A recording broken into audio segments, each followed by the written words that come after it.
Welcome back, everyone. I'd like to start off to welcome Marc Schindler. If anyone who's a regular reader of the Crime Report will certainly recognize his name as one of our frequent contributors and columnists.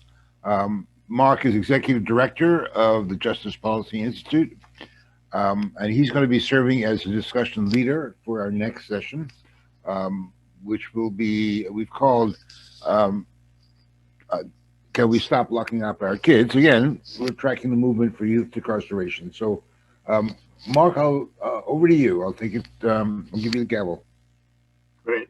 if you can hear me. Thanks, There Steve. you are.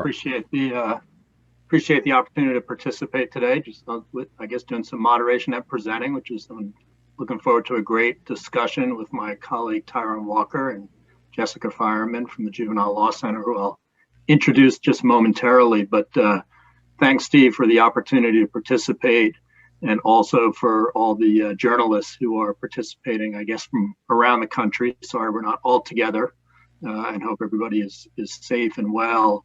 And I was watching a little bit of the earlier sessions today, and I think the conversation now will build well on that, following actually a couple of my former colleagues at with DC's Juvenile Justice Agency, Michael Pierre, who I worked with there. Michael was my special assistant, and I was chief of staff and then director when Vinny Schiraldi left. So good to have the DC experience informing the conversation.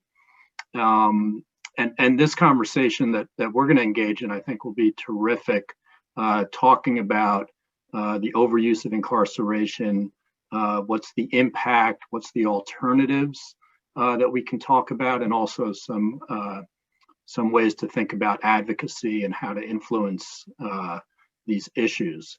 So I'm really excited to introduce my colleague, Tyrone Walker, who is an associate at the Justice Policy Institute. Tyrone brings a wealth of experience to this issue, which you will hear about. And he's also a frequent contributor to the Crime Report, having had a number of pieces published, including just recently. Also really thrilled to have Jessica Feierman with us. Jessica is the senior managing director at the Juvenile Law Center in Philadelphia. Jessica is really one of the premier attorneys working on these issues across the country, a whole range of issues, litigating in states around conditions of confinement, litigating and working on issues related to fines and fees.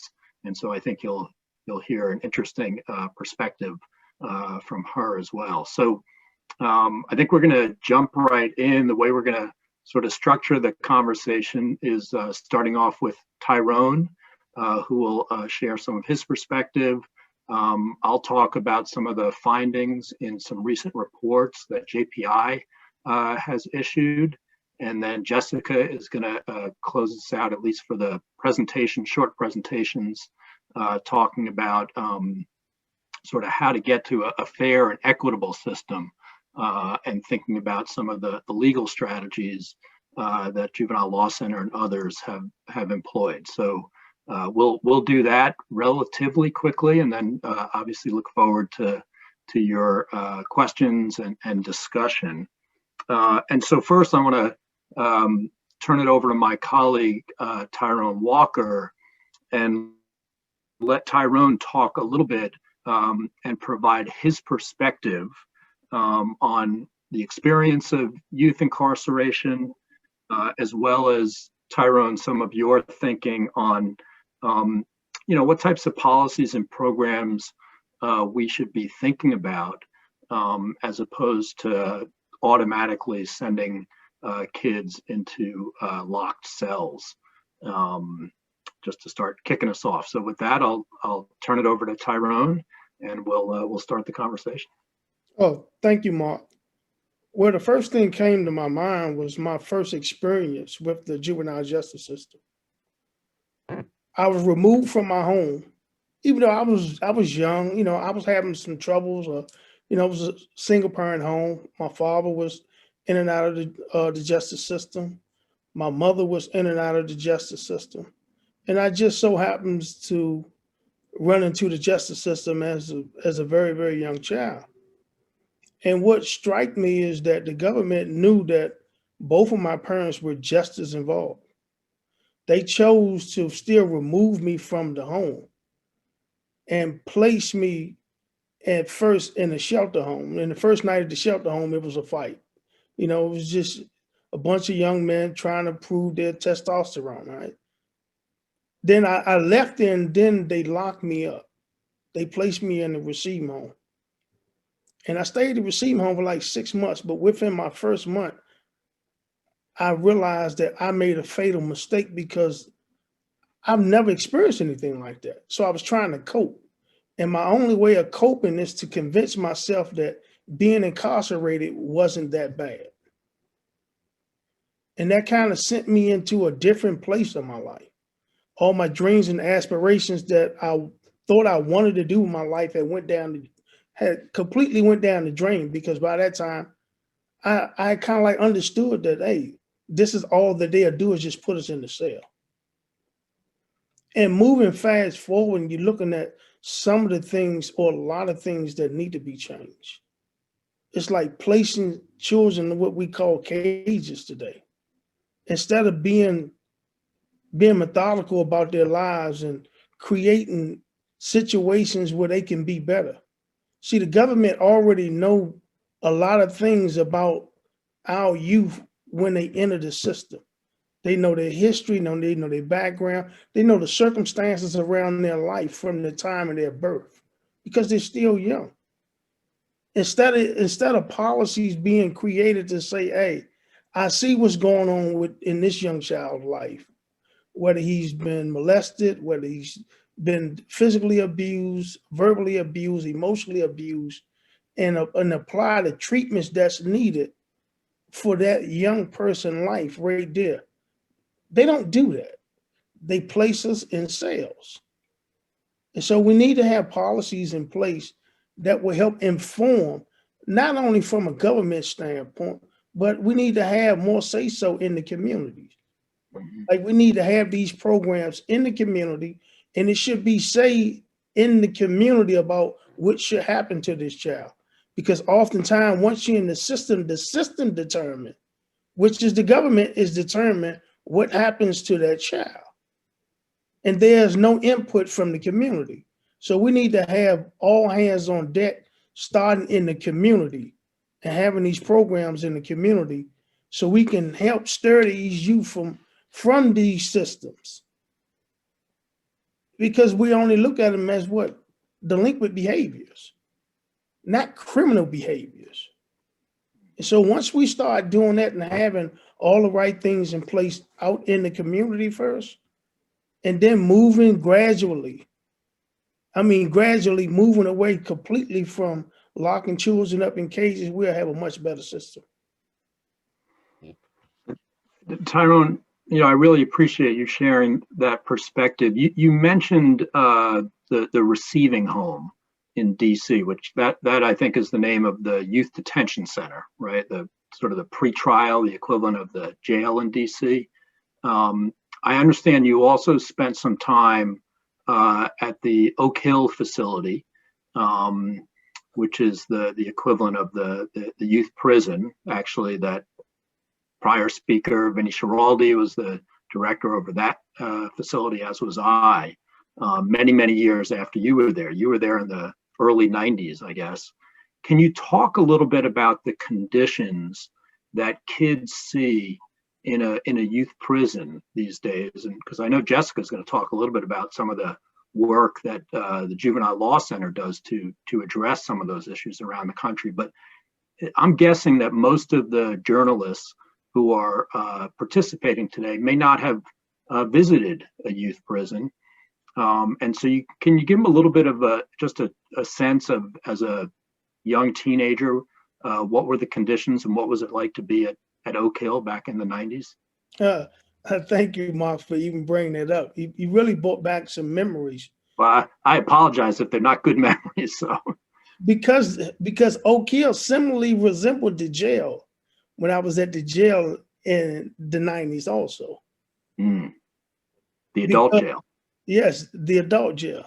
because of the orientation process. Even at Oak Hill, they had an orientation process when you came inside of 10 unit, which was 10A. 10A was orientation, so you stayed locked down 22 hours a day.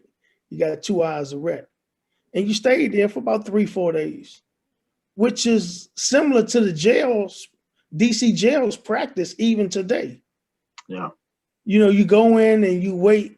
You got to see somebody before they place you in open population. So you stay there anywhere from 1 to 3 days.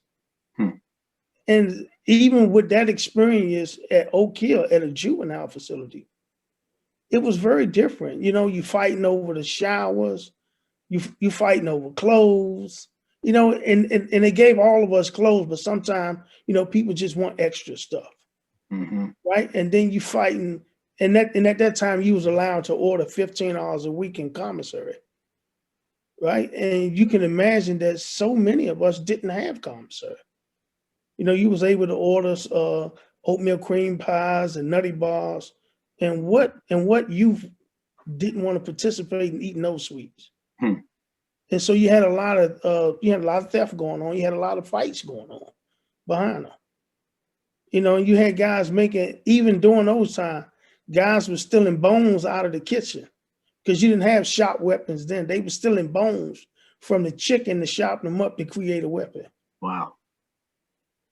Scary place for a young kid, huh?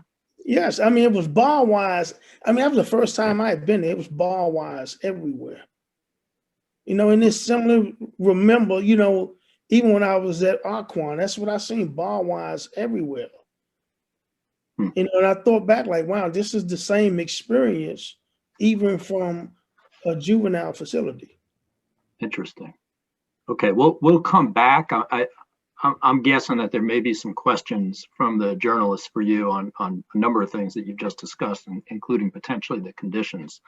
But I appreciate your comments.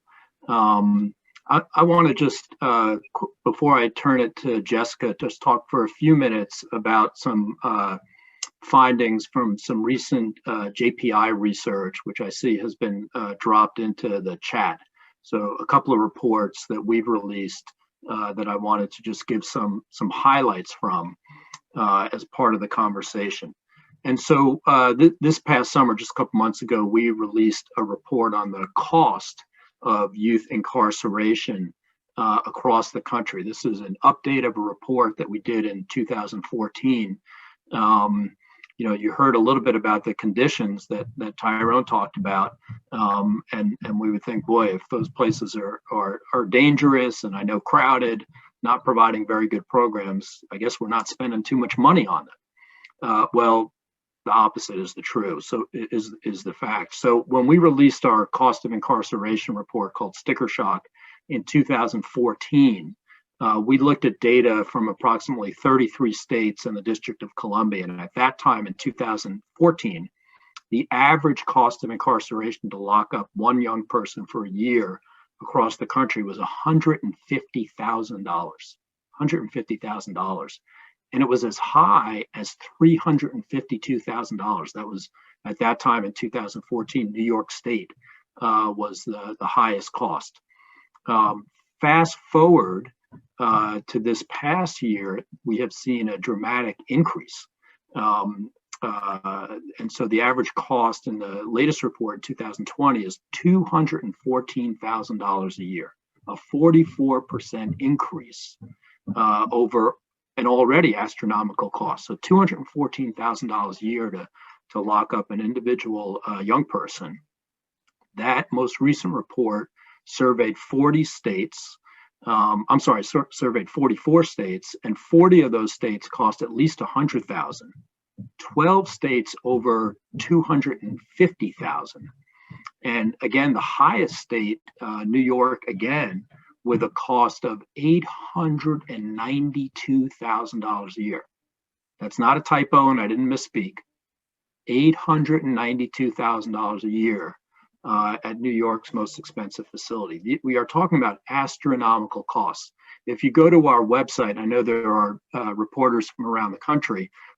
you can click on that report, and you can see it right in the chat, and you can actually see the state-by-state costs. So if you're interested in looking at your particular state and see how it compares, you can find it there in that report.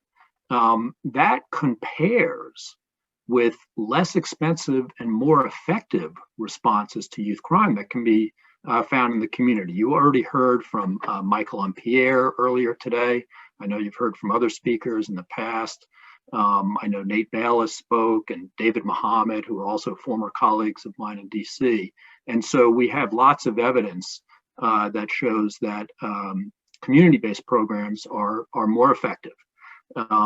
Essentially what we have in incarceration is the least effective, most expensive way to respond to youth crime and youth misbehavior. Now that's in the best of times.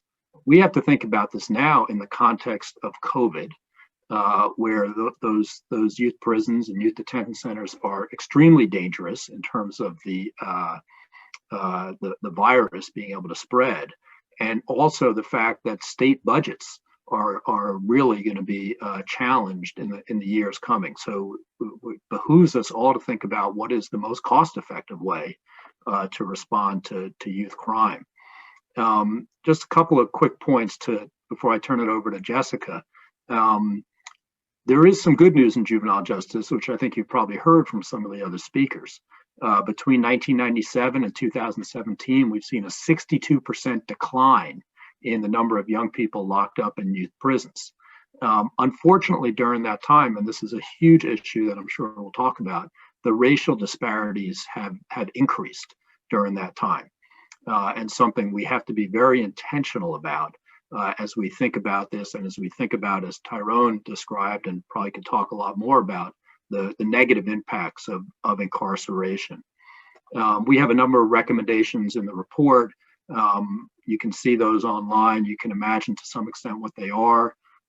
Shifting resources to more community-based programming, really shining a light on what's going on in these facilities. I think Jessica can probably talk a little bit about that. And really thinking differently about how we work with young people in the justice system. The last thing I'll say is we have another report that was also put in the chat called Smart, Safe, Fair. The decline in the number of young people in youth prisons is encouraging, but that decline is largely young people who are involved in nonviolent crime, who really should have never been in those facilities in the first place. Our report, Smart, Safe, Fair, which we co-authored with the National Center for Victims of Crime, really points to the fact that just because a young person, or an adult for that matter, is involved with a violent offense doesn't necessarily mean they're high risk to reoffend, particularly with a violent offense. And so we should be looking at the individual, not just the charge, in making decisions about what type of response, particularly when we're thinking about any form of incarceration. And so I wanted to leave that with you. Of course, we're at a time in this country where we should be thinking about these issues in terms of equity. And that is a huge issue within our legal system. You know, when we released Sticker Shock this summer, we released it on July 30th. We actually released it in combination with a statement from prosecutors from around the country. It happened to be the day that Congressman John Lewis was laid to rest. Folks may remember that amazing memorial service that many of us watched. You know, and I couldn't help thinking as I was watching that and thinking about the young John Lewis. And the fact is, and I look at Tyrone, there are just thousands upon thousands of young John Lewises who are in our jails and prisons and youth facilities around the country. And we can do better. We can absolutely do better. So I just want to leave you with that thought as I turn it over to my colleague Jessica to talk a little bit from her perspective at the Juvenile Law Center, particularly as an attorney working on these issues, how we can get a system that is fair, more equitable, and more effective. So with that, I'll turn it over to Jessica, and then we'll have some time at the end for some Q&A. Great, thanks, Mark. And then Stephen or Chris, are you able to share the screen with the slides on it? Jess, you want to see that now? Yeah, let's just go for it.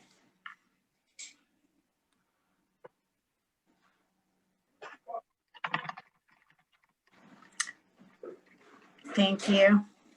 And I think you can go ahead and, well, there we go. Whenever you're ready, you can go to the next slide. So as I was thinking about where we are right now, I realized I wanted to take a 2-minute detour to, sorry, there's a giant dog jumping on me with a huge cone on his head.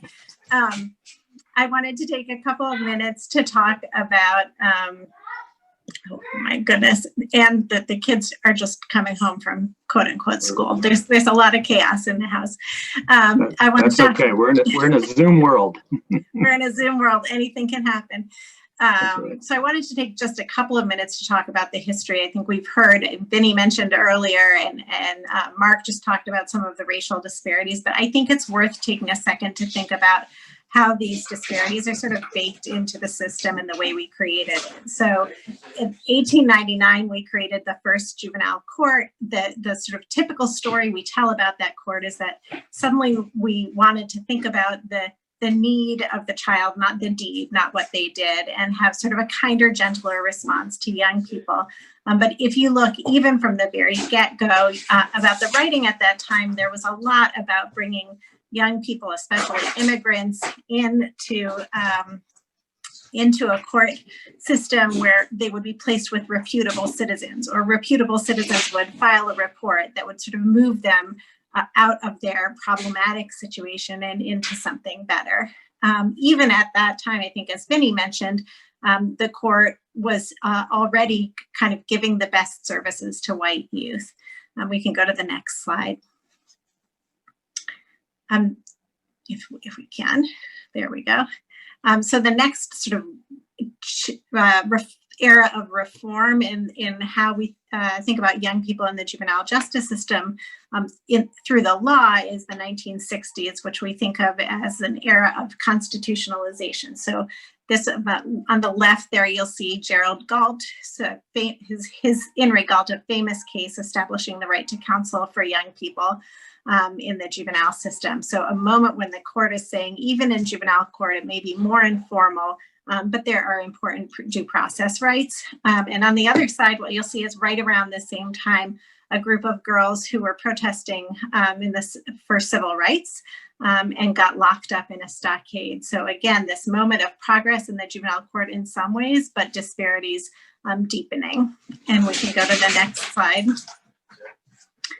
So the 80s and 90s, we tend to talk about this era of punishment, racialized tropes of dangerous Black boys, and crime was out of control. All of that dispelled later. It turned out not to be true, but this fear-mongering led to a wave of criminalization, pushing young people into adult courts, having them have the kind of longer sentences that trigger the types of expenses that Marc just talked about. And again, real disparities in who's facing these punishments, even when the behavior of young people is the same, largely the same across racial categories. You can go to the next slide, which takes us to 2000, takes us to now, or click one more time, it didn't all pop up, where the court is really looking at the developing brain and starting to understand that kids are not just miniature adults, they make decisions differently. And so they can't face the death penalty, they can't face certain life without parole sentences, and the court starts to, the juvenile justice system also starts to shrink, so fewer and fewer young people incarcerated. But as you can see, and as Marc mentioned, disparities continue and in some cases are even exacerbated. So we can go on to the next one. So that's where we are right now, sort of an entrenched history of problematic practices and policies and racism. And I wanted to talk about very briefly just one or two cases. The first is Lincoln Hills. So this is a facility in northern Wisconsin where young people were facing pepper spray, solitary confinement, restraints, abuse, really horrible conditions over a number of years. Also a facility that's pulling young people, close to 100% Black and brown young people from Milwaukee and with staff that's almost entirely white. So that's the context where we got into the lawsuit. What can a lawsuit do? We can fight those practices. We can try to get kids out of solitary confinement. We can say it's inhumane to use pepper spray. We can say they shouldn't be on restraints. We can push for them to have programming, but it's very hard to get for us to advocate as lawyers for that vision that Tyrone just articulated, that, you know, kids should be at home in their communities. So we can go to the next slide. So how we thought of this in Milwaukee was we can't do this alone. And there were local groups working in partnership with our national friends at Youth First, who are really pushing for a broader vision that young people need to be in the community. They need to get services. They shouldn't be in these facilities. And our communications, our outreach to journalists was really in tandem. So we could share about the lawsuit that would reveal what was happening on the inside. But Youth Justice Milwaukee could talk a lot about what was the vision that they were trying to create. Go to the next slide. And I wanted to just go back, and then I'll try to do this really quickly so we have time for questions, to what Marc said, which is all of these problems, kids don't belong in prison-like settings. It doesn't make sense under normal circumstances. They're particularly acute problems during a pandemic. I mean, it's not a place where you can physically distance. We know that prisons have really been hotbeds for the outbreak across the world, not just in the United States. We can go to the next slide. As a result, this is numbers of young people with testing positive in juvenile facilities definitely continue to rise. On the next slide, you'll see similarly, but at higher levels, the numbers of staff cases continue to rise. So a real issue facing us now with COVID. You can go to the next slide. And so what we've tried to do is use this as a moment to say, we need to push the law even further than we've been able to before. This is not just about making sure that kids have masks, but the Constitution shouldn't permit young people to remain in facilities during a pandemic unless they absolutely can't find, if there's no other safe place for them to be. And what you'll see here, and I won't go into detail, is that the courts largely have said there's not a constitutional violation, but that to some degree they have said, but it's not great to have kids in facilities. So, hey, state or county actors, why don't you work now to get young people out of facilities? And we can go to the next slide. This is a little snippet, but this is what we're seeing around the country, and especially in some of these places that have had lawsuits, a real reduction in the number of young people in facilities. So I think that takes us to the end. Go to the next slide. Yeah. So our discourse is the law can get us a little bit of the way there, but what we need to do is work in partnership with others, really change the way we're thinking about the juvenile justice system and bring young people home. And my contact information is on the next slide, but I think you have that anyway. So much, Jessica. That was really, really important. You know, it reminds me that how important the legal work is, the litigation, which can shine a light on particularly the worst abuses, and I think can be effective, hopefully, in stopping the worst abuses. But as you said, to get to a positive vision really takes multiple strategies in addition to litigation. You know, I know I just want to mention, I think, Jessica, you're going to have to jump off at 3:30 to teach a law school class. Is that right? Okay, so any questions for Jessica? Folks, try to get those in.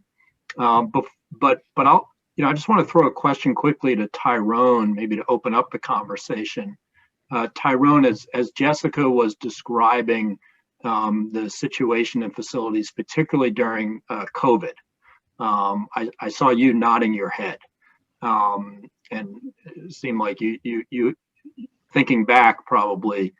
I understand you were not incarcerated during COVID, but you have been incarcerated, as I understand it, during a time when there was a virus or some issues. Can you give folks just a little bit of a sense of what young people and adults who are locked up, what they're facing with the threat of COVID. Share with folks a little bit, like what does that mean? I think we all understand what it means to be in society being scared by this. What is it like to be incarcerated when something like this is going on? Well, I know I can tell you, Mark, I was in USP Atlanta when they had a breakout of staff, and they had a breakout of the shingles. Right? And you think that people, a large amount of the population in prison are people who are uneducated. So no one knew what this outbreak was. So, you know, a lot of people were scared, very scared, because it was just the lack of knowledge about this outbreak. And then they came around, they just like locked down. Like you asked, like, what are we locking down for? You know, because you normally look for a fight or some type of violence that then broke out. Like they got an outbreak of the shingles, and you like, what is the shingles? And you tell them like, oh, that's just a form of the ringworms, right? And so people didn't understand that. And then when they had an outbreak of a staph infection, that was very scary, even for me. I mean, because you don't want to touch a door. You know, you don't know if the person that you are in the cell with, if he got sores on him anywhere, like even if he just got a scratch on his arm, you wonder if he got a staph infection. Yeah. So I can't imagine what our youth are going through today, right? And not having a full capacity of understanding of what's at stake. You know, they see, because, you know, typically when I was in juvenile detention centers, I just wanted to run around every chance I got, run around and, talk with my friends, play cards, and, play all type of board games. So I can't imagine what they going through, and I would love to hear some conversations from them. Yeah. So we've got a couple of questions that are popping up in the thread. A couple for Jessica. I don't know if you're able to see those, Jessica, but even before we get, just real quick, because we've got one for Tyrone also, which I think follows what you were just saying, Tyrone, because it sounds like an incredibly stressful environment. And so one of the questions for you is, Tyrone, what kind of mental health care did you receive while incarcerated, and how often? And that's a question from April Kelly. And if you could talk, particularly when you were in youth facilities, whether it was Oak Hill or the receiving home, do you recall the mental health care counseling or anything like that was provided? Not during my time. I've never received mental health care. So no juvenile facility I've been in. And I've been in quite a few of them. And I'm sad to say that. But I've never received any type of mental health. I know I got, I know I was seen by a psychiatrist, and that psychiatrist determined that I'd be placed in residential placement. For treatment. So, right. To be removed from your home and residential placement during that time wasn't anything that was taken lightly, because you knew that you were going away for 2 years. Yeah. That's a long time as a young person. Very long time. Yeah. Why don't we, I'm going to go to Jessica. The next question is from Graham Ambrose. It says, Jessica, when there are so many concerns and possible violations at facilities across the country, how do you determine which ones are most urgent and need litigation, and what are the criteria you use? That's a great question. I mean, one of the problems that we have is that the information is hidden. We often don't know what's happening behind the closed walls of youth facilities. And so when we tend to learn about things is when there are local advocates who have done a little bit of digging, when there is a concerned parent who happens to have the resources to find someone to reach out to. Then for us, we get involved when there's a class action, typically get involved when there's a class action. So if there are problems throughout the facility affecting many young people in the facility. The other thing that we have really been striving to do is to think about how does this lawsuit fit in with our broader reform goals? So in Wisconsin, We knew that Youth Justice Milwaukee was working. We knew that they wanted us to be there, that they thought that the lawsuit would be helpful and not get in the way. The last thing we want to do is create a prison where lots of kids are locked away with a little bit less solitary confinement and have that get in the way of bringing young people home. So that's, I think, our biggest strategic concern is engage in lawsuits when we think it really will be part of a broader movement for transformation and not just a little tinkering at the edges. That got you. That's very helpful. So when it's not just about the conditions, but about broader reform. And in fact, just one more thing, in Wisconsin, they did pass then legislation to close down Lincoln Hills and Copper Lake. Unfortunately, a number of years later, they're still not closed down. The deadlines are being pushed back. Alternatives in the form of new prisons are being proposed. So the fight is not over. But I think there are bigger conversations happening there now as a result of all the advocacy. There's another question that I think probably both of you may be able to speak to, and I'll just share a little bit. So this is a question from Ronald Burler asking, what is the quality of education in youth prison facilities, which I assume is often one of the claims that Juvenile Law Center is looking at. I can just say quickly, my experience is the quality of education is extremely poor in youth facilities across the country, particularly for youth with disabilities, special ed identified issues. I put a link in the chat to an organization that is doing excellent work in this area, David Domenici's organization, now known as Break Free Education. We actually contracted with David and the Maya Angelou School in DC to put in place good educational programming in our facilities in DC, and they were able to do that, and I think that was excellent. I'm assuming it was probably much better than when you were there, Tyrone. I don't know if you can either speak to your experience or Jessica as what you may see in terms of educational programming in facilities around the country. Actually, why don't we let Jessica quickly say, because I think she's going to have to jump to her students in just a few minutes. So maybe Jessica, if you want to share your thoughts on that. Sure, I'll just share a couple quick thoughts. One is my colleagues just released a report called Credit Overdue. And if you don't find the link right away, I will send that around for afterwards, looking at the issue of kids, even when education is decent in facilities, which I think is the exception and not the norm, the credit doesn't transfer. And so then they try to get back into school, the school won't accept the credit. And a lot of kids just get too frustrated and drop out and try to do something else instead. So the other issue on top of what you mentioned, Mark, with just sort of general poor quality education is anytime the facility is using solitary confinement for pandemic purposes or as a way of managing their population, kids are often getting nothing or at best a packet slipped under their door. So really depriving young people of educational opportunities. And with that, I hate to sign off early in the conversation. Hopefully you got a little flute concert in the background, some pets, and a little bit of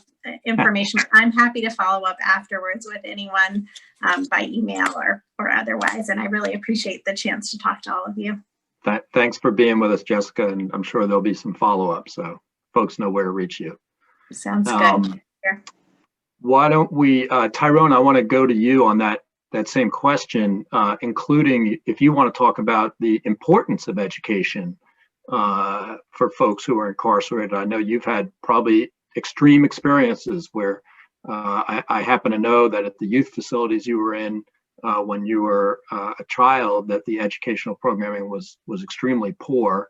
But I also know more recently at the DC jail, you were able to benefit from some quite good educational programming, including college courses. Like, how does that make a difference for someone who's incarcerated, whether it's a young person in the juvenile system or somebody in an adult facility? Well, I definitely start with a young person inside of these juvenile facilities. I think that is very important. Like it gives us something else. It gives us something else to focus on. And a lot of times we're young, we really don't know our talents and gifts yet. So as we get exposed to different forms of education, right, you start to see more yourself and you start to like gravitate towards something positive. And I know that's what happened with me, but unfortunately I was inside the adult system. And while I was in the adult system, like they still had Pell Grants. So I was able to earn my GED because I met a man who I affectionately call my mentor today. I met him and he talked to me about getting educated. So I earned my GED. Then they still had Pell Grants. So I wound up going to Allegheny Community College. Then they took the Pell Grants away, which was a bummer for all of us students who were in college hoping to earn our associate degree. We got kicked out of college and handed a certificate for a one-year business certificate. Then just recently as 2018, before I was released, I was at the DC jail that has like a slew of classes. One is the Georgetown Prison Scholars Program that offers credit and non-credit bearing classes. They had UDC in their teaching classes. While I was there, one guy earned his associates at Ashland on the tablets at distant learning.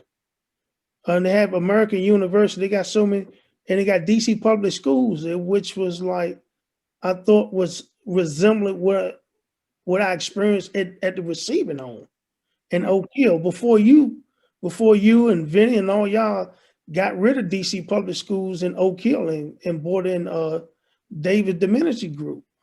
Yeah. That was the educational program there. Right. And even during those times, you didn't even hear much about special education students or students who are considered IEP. But now today, even at DC jail, you're starting to hear more about those students who are IEP students. And it's something that goes along with being in places like Oak Hill, Receiving Home, and Cedar Knoll, and Boys Village, with things I didn't understand then, while it was some youth were always fighting. And then when I went to Georgetown, I read the book Billy Budd. I instantly understood about the speech impediment and the educational impediments that some of our youth went through. And the only way they knew how to act was to act out violently. So the young people who were frustrated, not getting what they needed, and the way they were acting, the way they were responding was through acting out behavior. That was the only way that they knew how to respond, because they wasn't taught anything else. Yeah.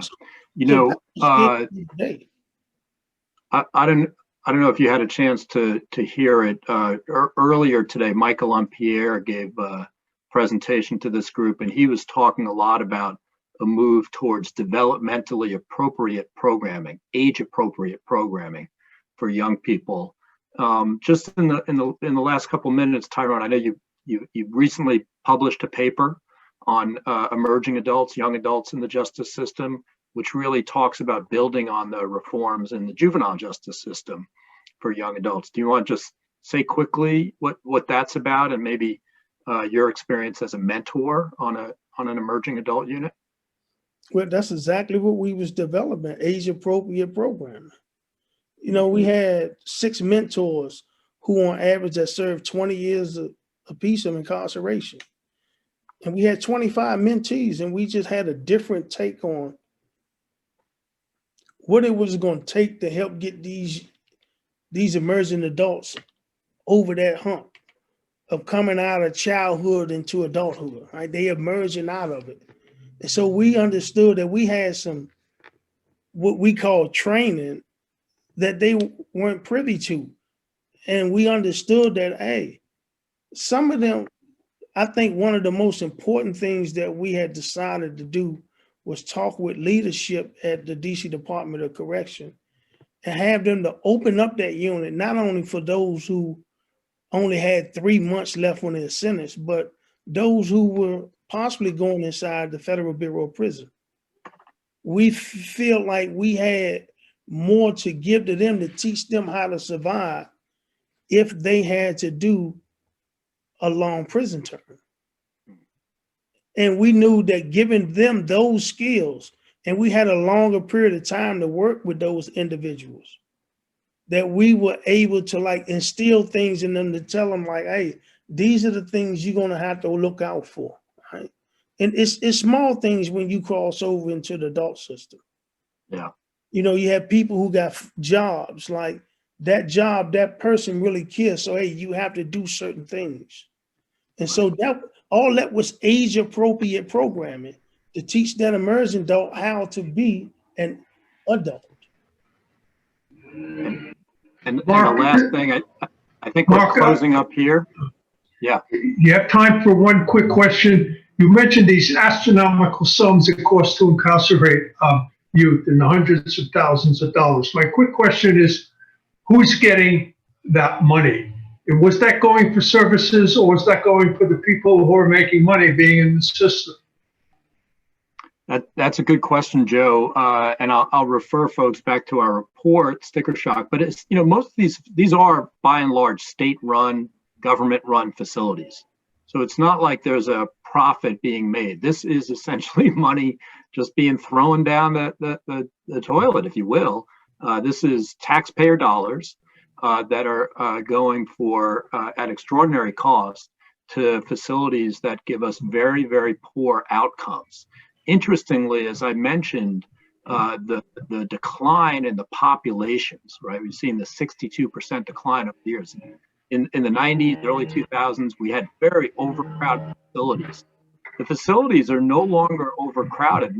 Many of them are operating way under capacity, which actually drives up the cost, right? Part of the reason these facilities are so expensive per youth is because they have low populations, but they have the same number of staff, right? It's really hard to save money unless you close a facility, unless you close a wing of a facility. That's part of the reason that they're so expensive. And so we'd really encourage folks on, you know, as part of this program, to really go into their state budgets. You know, you can look at our report and see what the cost is in each state for your facility. You can also, we have the site, which will take you most likely to the state budget report.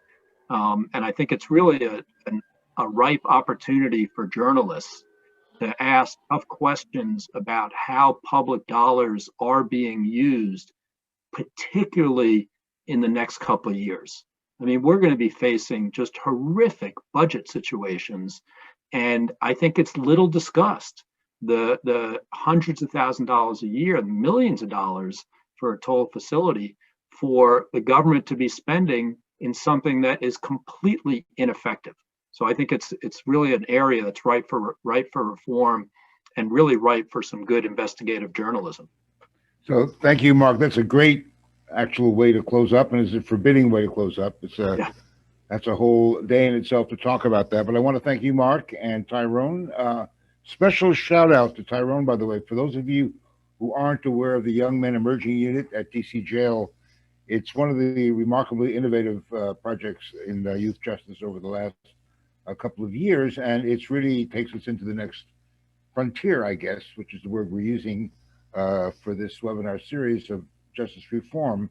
We're talking about emerging adults. I mean, we talk about youth, and right. You know, the idea of, as we know from adolescent behavior and brain studies, is that really until 20 or 22, you're still a juvenile, and you still need to be treated as such. And Tyrone has a lot to say about that, and has had a lot to say about that, and a lot of his comments and columns in the crime report as well. So we should take a special look at that and stuff that's been going on there. But I think we'll stop there. We'll take a 10-minute break, and we'll head into our last panel. I hope you agree with me that time really flies when we're learning a lot. So there's a lot of stuff that's to chew on here. We still have some questions that are unanswered. So we'll bundle them and give them to our speakers. And if you have others that occur to you during the day, today or tomorrow, just send them to me, and we'll also send them to Mark and the rest. So thank you all. Thank you, Mark, and stay with us. We'll be back in about 10 minutes. Thanks for having us, Stephen. Really appreciate it. Our pleasure. Take care.